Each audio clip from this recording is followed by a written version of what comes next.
بسم اللہ الرحمن الرحیم، لا الہ الا اللہ محمد رسول اللہ۔ شروع کرتا ہوں بعد حمد پاک اللہ جل وعلا کی اور نعت پاک حضرت محمد صلی اللہ تعالی علیہ وسلم کے۔ ایمان، اصل ایمان کیا ہے؟ ایمان علم اور یقین کے مجموعے کو کہتے ہیں، یعنی کہ جاننے اور ماننے کو ایمان کہتے ہیں۔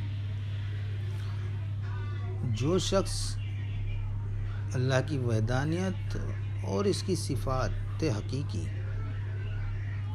اور اس کے قانون اور اس کی سزا و جزا کو جانتا ہو اور اس پر دل سے یقین رکھتا ہو، اس کو مومن کہتے ہیں۔ اور ایمان کا نتیجہ یہ ہے کہ انسان اللہ کا مطیع اور فرما بردار بن جائے۔ ایمان کی اس تعریف سے آپ خود سمجھ سکتے ہیں کہ بغیر ایمان کے کوئی بھی مسلمان نہیں ہو سکتا۔ اسلام اور ایمان کا تعلق وہی ہے جو درخت کا بیج سے ہوتا ہے۔ بیج کے بغیر تو درخت پیدا ہی نہیں ہو سکتا۔ البتہ ہو سکتا ہے کہ بیج زمین میں بویا جائے اور زمین ناقص یا آب و ہوا خراب ہونے کی وجہ سے بیج ناقص ہو جائے، درخت نہ نکلے۔ بالکل اسی طرح اگر کوئی شخص سرے سے ایمان ہی نہ رکھتا ہو تو یہ کسی طرح ممکن نہیں کہ وہ مسلمان ہو۔ البتہ یہ ضرور ممکن ہے کہ کسی شخص کے دل میں ایمان ہو مگر اپنے ارادے کی کمزوری یا ناقص تعلیم و تربیت کی وجہ سے یا تو بری صحبت کے اثر سے وہ پورا اور پکا مسلمان نہ ہو۔ اسی لیے ایمان اور اسلام کے حساب سے انسانوں کے 4 درجے ہیں۔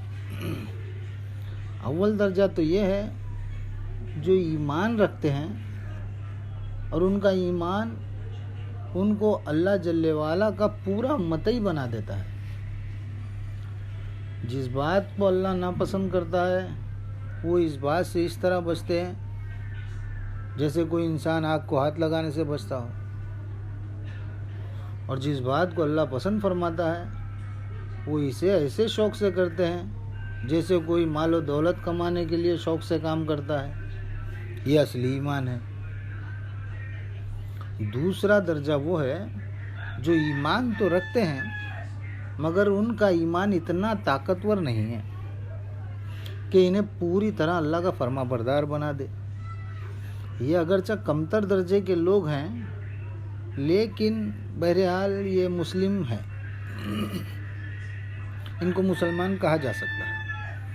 یہ اگر نافرمانی کرتے ہیں تو اپنے جرم کے لحاظ سے سزا کے مستحق بھی ہیں، مگر ان کی حیثیت مجرم کی ہے، باغی کی نہیں، اس لیے کہ یہ اللہ کو مانتے ہیں اور اس کے قانون کو قانون تسلیم کرتے ہیں۔ تیسرا درجہ وہ ہے جو ایمان نہیں رکھتے مگر بظاہر ایسے عمل کرتے ہیں جو خدائی قانون کے مطابق نظر آتے ہیں۔ یہ دراصل باغی ہیں۔ ان کا ظاہری نیک عمل حقیقت میں اللہ کی اطاعت اور فرما برداری نہیں ہے، اس لیے کہ اس کا کچھ اعتبار نہیں۔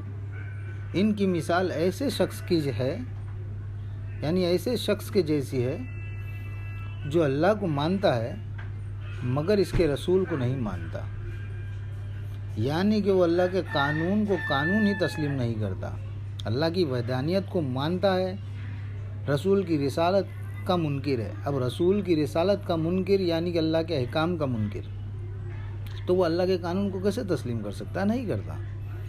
یہ شخص اگر بظاہر ایسا عمل کر رہا ہو جو قانون کے خلاف نہ ہو تو تم یہ نہیں کہہ سکتے کہ وہ اللہ کا فرما بردار اور اس کے قانون کا پیروکار ہے۔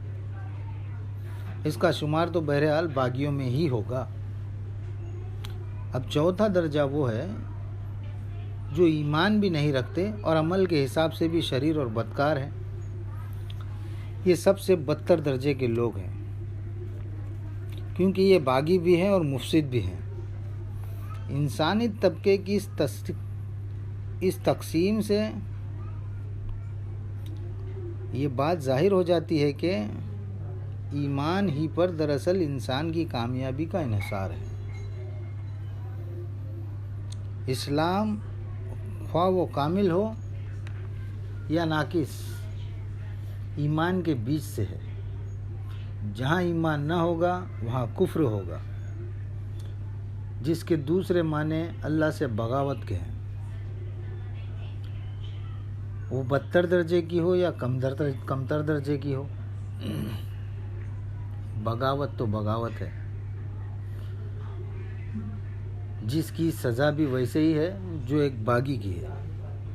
تو میرا آپ لوگوں سے یہی کہنا ہے کہ اپنے ایمان کو کامل کریں اور اللہ کی وحدانیت اور آپ صلی اللہ علیہ وسلم کی رسالت، اللہ کے فرشتوں پر، اس کی کتابوں پر، ان ساری باتوں پر، اور اللہ نے جو ہم تک احکام پہنچا ہے قرآن کریم کے ذریعے، ہمارے مرشد کامل کے ذریعے جو ہم کو معلوم پڑا ہے، ان ساری باتوں کے ذریعے ہمارے ایمان کو پختہ و کامل بنائیں، تاکہ کل میدان حشر میں ہم کو ذلت نہ اٹھانی پڑے۔ واللہ عالم۔ وعلیکم السلام۔